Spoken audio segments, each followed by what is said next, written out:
Dengue fever మనకి దోమకాటు ద్వారా spread అవుతుంది. ఏడిస్ ఈజిప్టై అనే దోమ మనకి డెంగ్యూ ఫీవర్ స్ప్రెడ్ చేసేది. సో దాంట్లో మనకి ఆ వైరస్ స్ప్రెడ్ చేసే దాంట్లో మనకి 4 రకాల వైరస్ ఉండొచ్చు, 1, 2, 3, 4 అంటారు. సో దాంట్లో ఆ సబ్ టైప్స్లో మనకి 2 సబ్ టైప్స్ చాలా కాంప్లికేషన్స్ వచ్చే డెంగ్యూ ఫీవర్. మనకి డెంగ్యూ ఫీవర్ని మనం 3 పార్ట్స్గా డివైడ్ చేసుకోవచ్చు. సో నార్మల్లీ డెంగ్యూ ఫీవర్లో ఫస్ట్ అది కామన్ సిమ్టమ్లో ఫీవర్తో స్టార్ట్ అవుతుంది, దాంతోపాటు జాయింట్ పెయిన్స్ వస్తాయి, దాని తర్వాత ర్యాష్ వస్తుంది. ఇది మనం నార్మల్లీ పారాసెటమాల్ ట్యాబ్లెట్స్ వీటితో తొందరగా మంచిగా హైడ్రేషన్ వాటర్ సరిగ్గా తాగితే ఇది వైరల్ ఫీవర్ సెట్ అయిపోతుంది. లేదు దీని నెక్స్ట్ స్టేజ్ వచ్చేసి డెంగ్యూ హిమరేజిక్ ఫీవర్ అంటారు. వీటిలలో మనం ఎలా ఏమవుతుంది అంటే దాంతోపాటు మనకి బ్లీడింగ్ మ్యానిఫెస్టేషన్స్ ఎక్కువ అవుతాయి.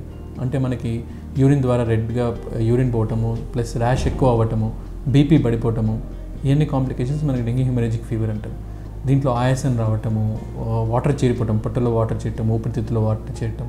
సో దీనికి ఇమ్మీడియట్లీ మనకి అడ్మిషన్స్ అవసరం. దాంతోపాటు మనకి ఐవీ ఫ్లూయిడ్స్ ట్రీట్మెంట్ ఇవన్నీ చేసుకుంటే బెటర్. తర్వాత నెక్స్ట్ స్టేజ్ వచ్చేసి the last stage dengue shock syndrome అంటారు.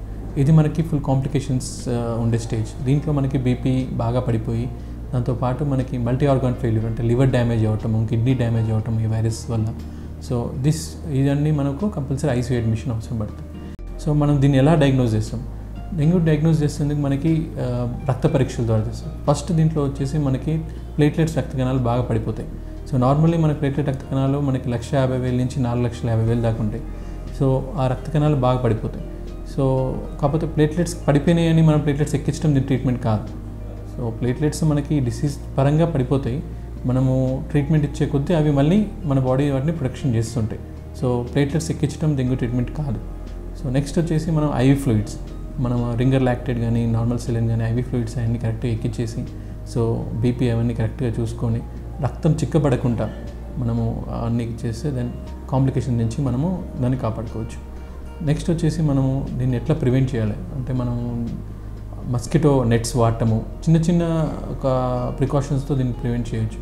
దాంతో మస్కిటో రిపెల్లెంట్స్ అంటే మన క్రీమ్స్ రాసుకోవటం మస్కిటోనికి.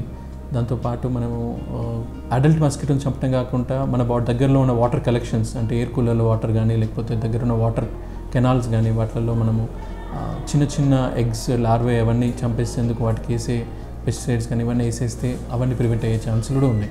ఈ చిన్న ప్రికాషన్స్తో మనం రేపు వచ్చే పెద్ద డిసీజ్ని కూడా ప్రివెంట్ చేసుకోవచ్చు.